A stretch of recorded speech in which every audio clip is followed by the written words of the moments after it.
So in this video, we're going to talk about different types of pressure transducers and some of their working principles.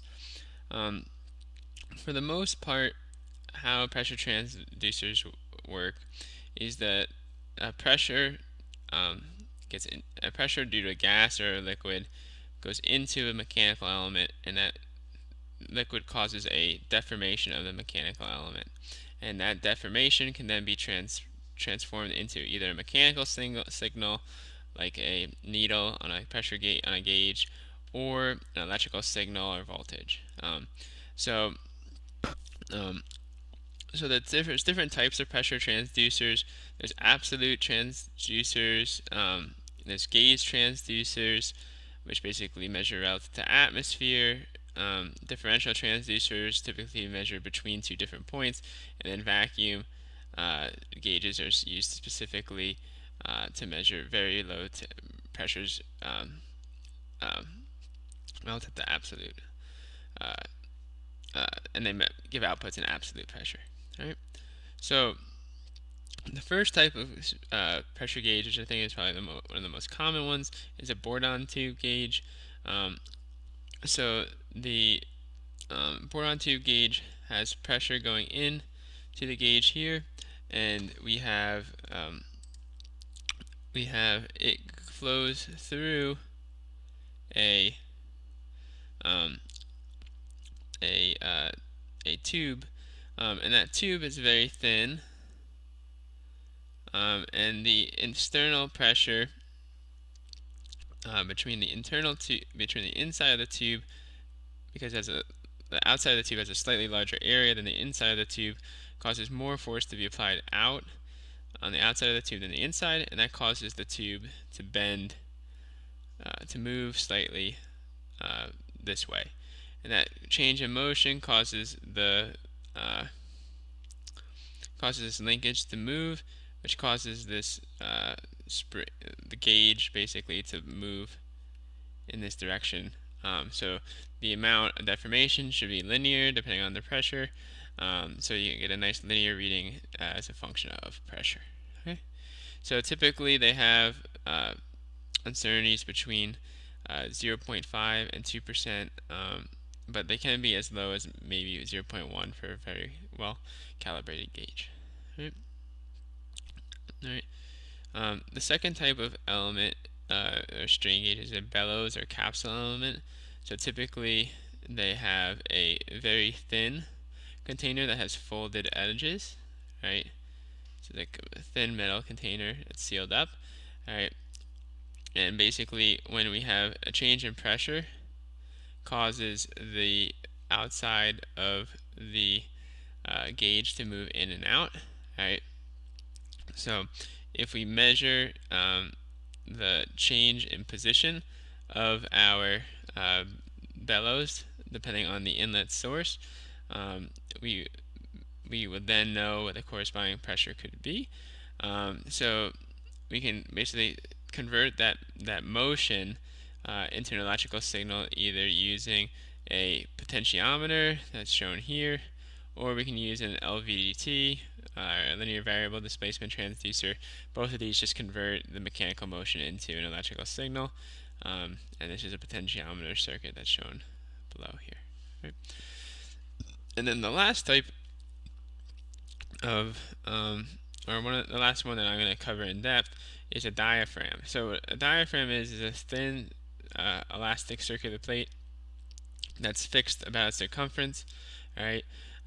So if the pressure difference across the diaphragm, so basically the diaphragm has an internal pressure and it has an external pressure outside of it.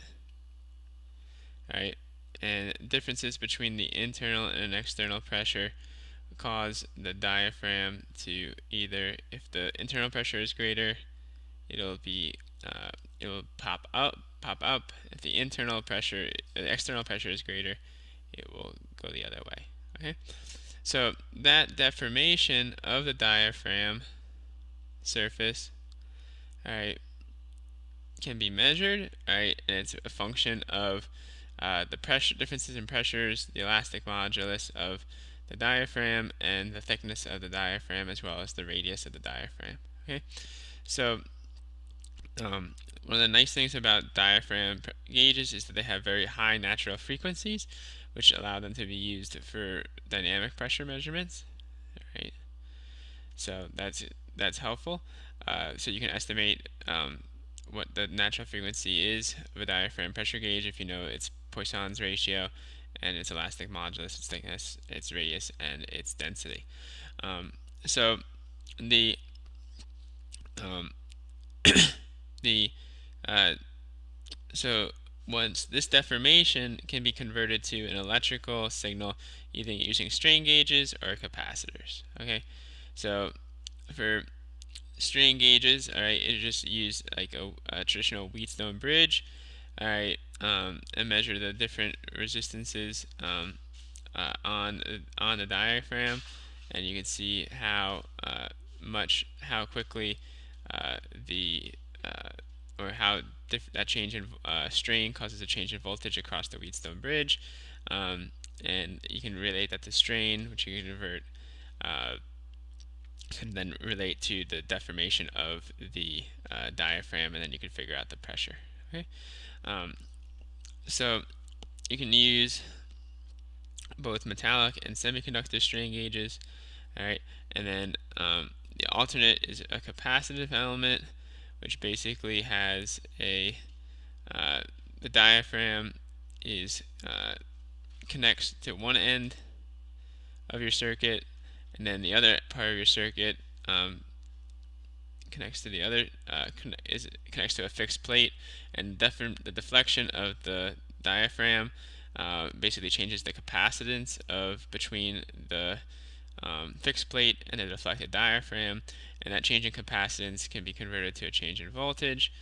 All right, all right, and that's so, and that voltage can be then calibrated to correlate with the change in the pressure, the reference pressure, and the measured pressure between the inlet source on the right hand side of the diaphragm and the reference inlet on the left hand side of the diaphragm.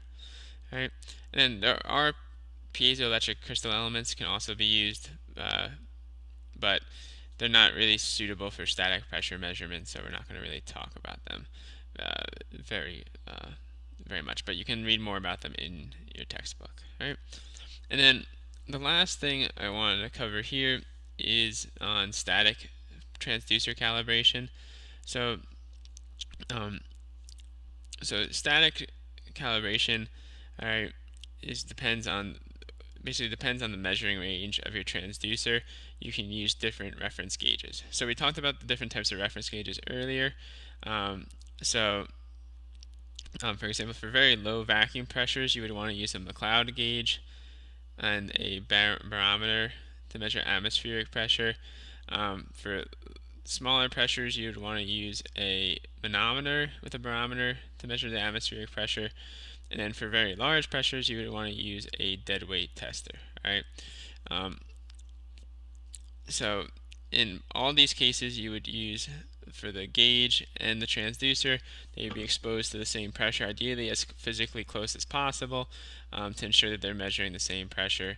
But that's how you would calibrate it. You would use the different analog gauges that we discussed earlier to calibrate the electronic gauges that we discussed in the second part of the videos. All right. Thank you for your attention, and I look forward to talking more about this topic when we go into the classroom.